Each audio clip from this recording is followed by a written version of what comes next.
देखो इसमें क्या है, तुम्हारे दो सूत्र है इसमें टोटल। एक है तुम्हारे पास मिड पॉइंट का, दो पॉइंट है ए और बी पॉइंट है, इनके बीच में कोई पॉइंट दिया हुआ आपको सी, इसके आपको निर्देशांक निकालने हैं, कोऑर्डिनेट पॉइंट निकालने हैं। तो इसका फॉर्मूला होता है x बराबर x1 plus x2 upon 2, y का होता है y1 प्लस y2 अपॉन 2। ये तो है मिड पॉइंट निकालने के लिए। और अगर इनका रेशियो दिया हुआ आपको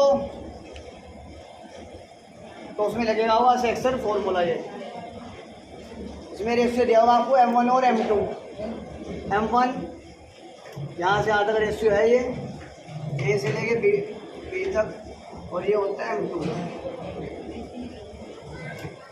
तो इसका फॉर्मूला हो जाएगा m1 x2 plus m2 x1 upon m1 plus m2 x की वैल्यू ये हो गई, y की हो जाएगी तुम्हारी ये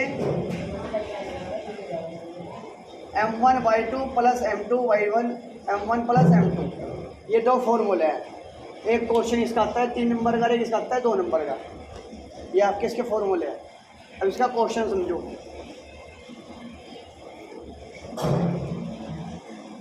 फर्स्ट क्वेश्चन दिया हुआ है इसका 7.2 का, और एग्जाम के लिए भी अच्छा है। क्वेश्चन है आपका ये, दो पॉइंट है ए और बी, इसमें आपको दिया है -1 और 7, और इसके पॉइंट दिए हुए 4 और 3।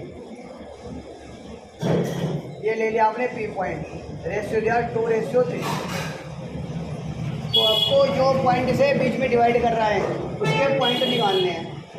इसके ये होते हैं x और y। तो x और y की वैल्यू आपको फाइंड करनी है। कैसे निकालना है? फॉर्मूला से।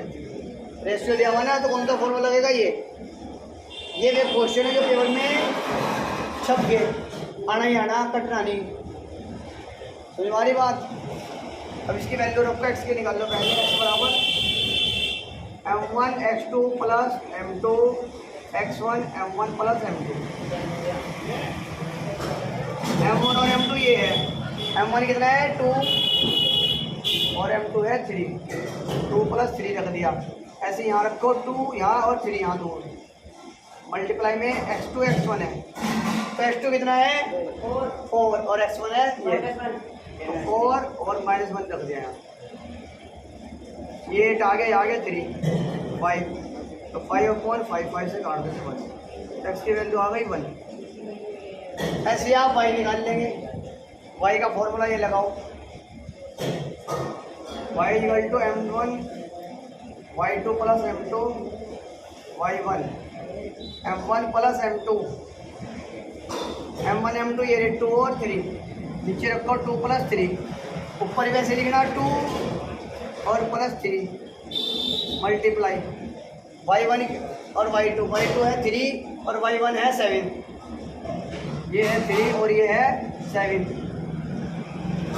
तो इसकी वैल्यू मल्टीप्लाई 3 × 6 और ये आ गया 21 5 माइनस कर दो 15, 5 3 जा 15, तो इसकी वैल्यू आ गई 3।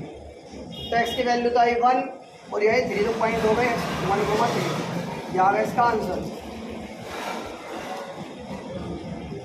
ऐसे करना है आपको, इसे नोट कर लो, फिर अगला क्वेश्चन देता हूँ तुम्हें।